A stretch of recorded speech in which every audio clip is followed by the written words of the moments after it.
Bienvenue à la grande édition du Journal du Soir sur BB24, le sommaire.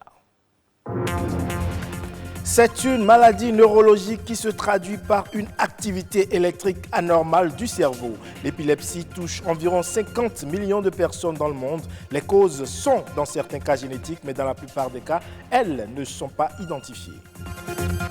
Vanter le savoir-faire béninois à travers la mise en valeur des produits Label Bénin est aujourd'hui indispensable. Comment s'y prendre? La réponse est à suivre.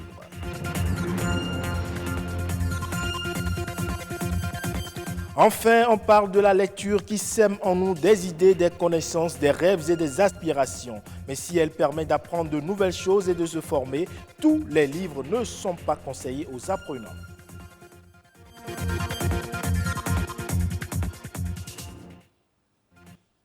Démarrons ce journal par ce chiffre alarmant. 50 millions de personnes en sont atteintes dans le monde, ce qui en fait l'une des affections neurologiques les plus fréquentes. C'est l'épilepsie, une maladie neurologique qui se caractérise par des crises récurrentes, se manifestant par de brefs tremblements involontaires touchant une partie ou l'ensemble du corps. Selon les estimations de l'Organisation mondiale de la santé, près de 80% des personnes souffrant d'épilepsie vivent dans les pays à revenus faibles ou intermédiaires. Suivons ce reportage réalisé à l'occasion de la Journée mondiale de lutte contre l'épilepsie célébrée ce 8 février. Au quotidien, cette dame vit normalement. Pourtant, elle souffre de l'épilepsie. Son cerveau provoque des décharges électriques anormales qui s'accompagnent parfois de crises. Elle en a souffert plusieurs années sans le savoir. J'ai eu ma première crise en 2011, après un accouchement difficile. Je vais dire à la sortie même de l'hôpital en allant, j'ai constaté des flashs lumineuses sur mes yeux, alors que c'était déjà les crises et je ne savais pas. Longtemps associée au diable ou au surnaturel, l'épilepsie est aujourd'hui une maladie acceptée. L'épilepsie n'est pas une maladie contagieuse.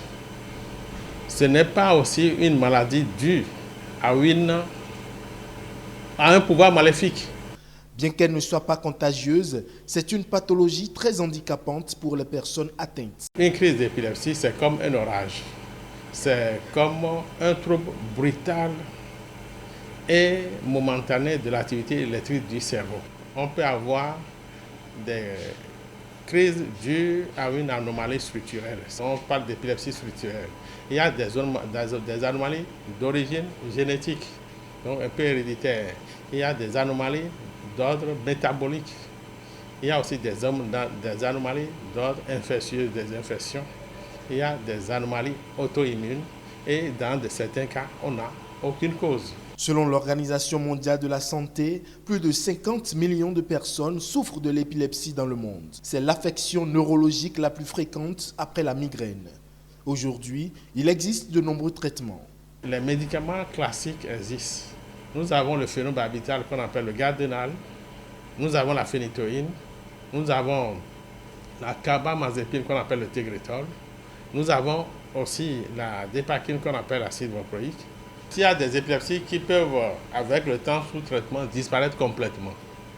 D'autres vont traîner et vont disparaître petit à petit. Si tu suis correctement ton traitement, tu serais définitivement guéri. Et moi, j'en ai la preuve. Aujourd'hui, je prends 2 produits tous les soirs parce que j'ai eu satisfaction. Je ne fais plus les crises. Je suis à l'aise, je suis bien. Avant, je prenais 4 par jour. D'autres vont résister pendant 2 à 3 ans. Il y aura toujours des crises. Et finalement, on parle d'épilepsie pharmacorésistante. Dans les épilepsies pharmacorésistantes, on fait appel à la chirurgie. Quelle que soit la gravité de l'épilepsie, avec un traitement, il est possible de vivre sa vie sans avoir à se cacher. Les producteurs béninois peinent souvent à faire connaître leurs produits à l'étranger. Ils sont souvent absents des grandes rencontres internationales, faute de labellisation de leurs produits. Et pourtant, c'est ce qu'il faut pour faire découvrir le Made in Bénin. Les difficultés des producteurs et les voies et moyens à mettre en place pour mieux vendre le Made in Bénin, c'est avec Ashley Arandessi au micro de Gloria Oni. Au Bénin, les innovations que nous connaissons aujourd'hui sont liées par exemple aux variétés des semences améliorées. Nous avons aussi les innovations par rapport aux produits comme le souchet, avec le vin de souchet, les amuse-bouches de souchet. Nous avons aussi les vins. Aujourd'hui, nous avons le vin d'ananas, le vin de bissap et aussi la liqueur de souchet. Les agriculteurs peuvent rencontrer plusieurs types de difficultés, souvent plus liées aux consommateurs. Les agriculteurs sont parfois sceptiques face à l'innovation qu'ils vont apporter parce que le consommateur n'est pas tout le temps disponible à prendre un nouveau produit qu'il ne connaît pas, dont il ne connaît pas les effets sur sa santé. Par ailleurs, il est aussi difficile pour les agriculteurs de labelliser leurs produits, ce qui les rend aussi réticents à créer de nouveaux produits s'ils savent qu'ils auront à investir beaucoup d'argent pour le labelliser, le certifier et le mettre sur le marché. Nous dirons que les produits sont valorisés par l'État, par les promoteurs eux-mêmes, mais il reste encore à faire. Et tant qu'il reste à faire, on dit que rien n'est fait. Donc nous proposons qu'il y ait beaucoup plus d'actions qui soient menées.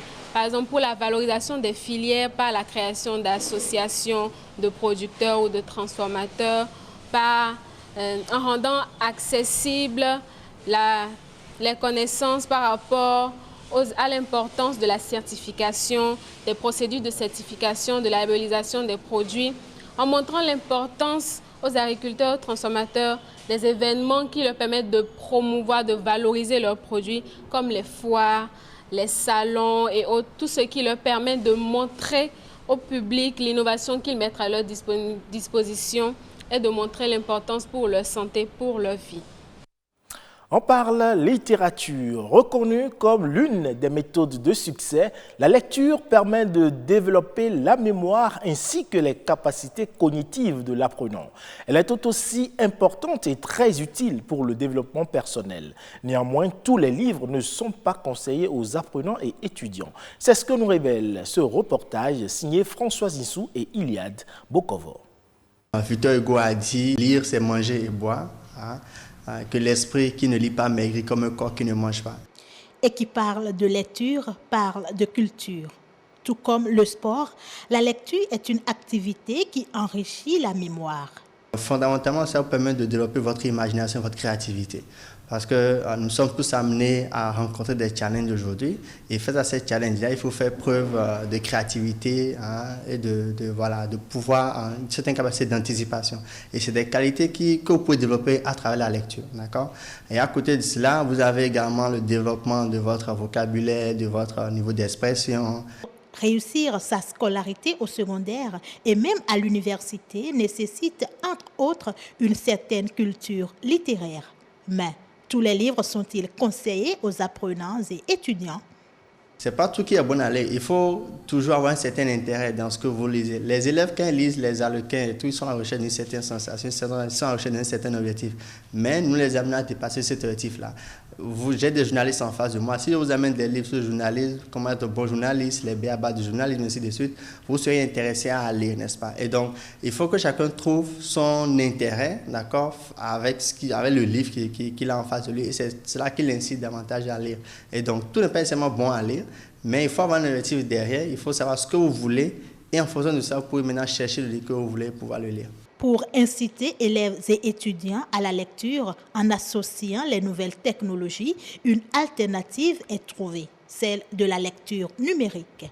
La lecture numérique aujourd'hui est une certaine solution, déjà en termes d'accessibilité, parce qu'on parle de livres numériques et donc vous pouvez, sur votre portable, vous pouvez avoir 20 livres, d'accord? Mais vous ne pouvez pas trimballer 20 livres dans votre sac et aller n'importe où avec. Et donc, en termes d'accessibilité, c'est déjà une solution, mais également en termes de coût, aujourd'hui, c'est également une solution, d'accord? Et donc, la lecture numérique, c'est cette lecture-là qui vous permet, sur votre smartphone, de lire la version numérique des livres. La lecture est à l'esprit ce que l'exercice est pour le corps. Et nul ne perd son temps en lisant. Au contraire, lire, c'est avoir un accès à un vaste réseau d'informations et de connaissances. En nouvelle brève à présent, l'Angola a enregistré une baisse de 10% de ses exportations de pétrole en 2019. Le pays a exporté en 2019 donc 478 millions de barils de pétrole contre 536 millions en 2018. Cette annonce intervient dans un contexte marqué par une intensification des efforts du gouvernement pour sevrer l'économie angolaise de sa dépendance au pétrole et relancer la croissance. Deuxième plus gros producteur de pétrole du continent, le pays fait face à un recul progressif de sa production depuis plusieurs mois en raison justement de l'arrivée à maturité de plusieurs de ses champs producteurs. On reste avec l'Angola dans la communauté de développement d'Afrique australe pour parler justement de cet atelier sur l'ère de la technologie et les communications par satellite. En effet, cette réalité exige des pays de la région de s'unir pour partager des communications via les satellites. Plus de détails. L'ère de la technologie est arrivée. Et cette réalité exige aux pays de la région de la SADC à s'unir pour partager des communications par satellite. Avoir un satellite aidera beaucoup le continent à développer des secteurs tels que santé, éducation et agriculture. Au niveau des infrastructures, les zones rurales ne disposent pas souvent de ce service des satellites. La connectivité par Internet est faite via satellite. Les zones rurales ont aussi besoin de cette technologie. Nous devons commencer à travailler ensemble pour avoir ce partage par satellite. Dans la sous-région SADC, l'Afrique du Sud est le seul pays qui a un satellite en orbite. La nation arc-en-ciel travaille déjà pour parvenir à fabriquer son appareil pour la communication ayant comme objectif partager des informations avec les États membres de la région. Nous n'avons pas encore de satellites particulièrement pour les communications, mais nous disposons déjà de quelques satellites en format de cube que nous fabriquons en partenariat avec l'entreprise LNI. Nous avons déjà commencé à travailler pour fabriquer des satellites de communication. L'Angola a réaffirmé que la construction de son satellite est en cours et à 50% déjà. En 2022, l'appareil sera en orbite. Voilà pourquoi l'État compte déjà 60 spécialistes formés et aura bientôt d'autres cadres avec doctorat en sciences spatiales. Des experts angolais sont actuellement en formation à Toulouse, en France, et en Russie pour obtenir des masters et doctorats en sciences spatiales. Cela prouve l'importance que le gouvernement angolais accorde au programme spatial national. Nous voulons que ce même programme soit complet de manière à bénéficier à tous les pays de notre région. La formation sur les applications satellitaires et la structure de partage de l'Union internationale des télécommunications s'appuie sur tous les pays de la SADC dans la recherche des solutions qui aideront le continent à se développer dans différents secteurs. Et c'est la fin de cette édition. Merci pour votre aimable attention. Prenez soin de vous et à bientôt.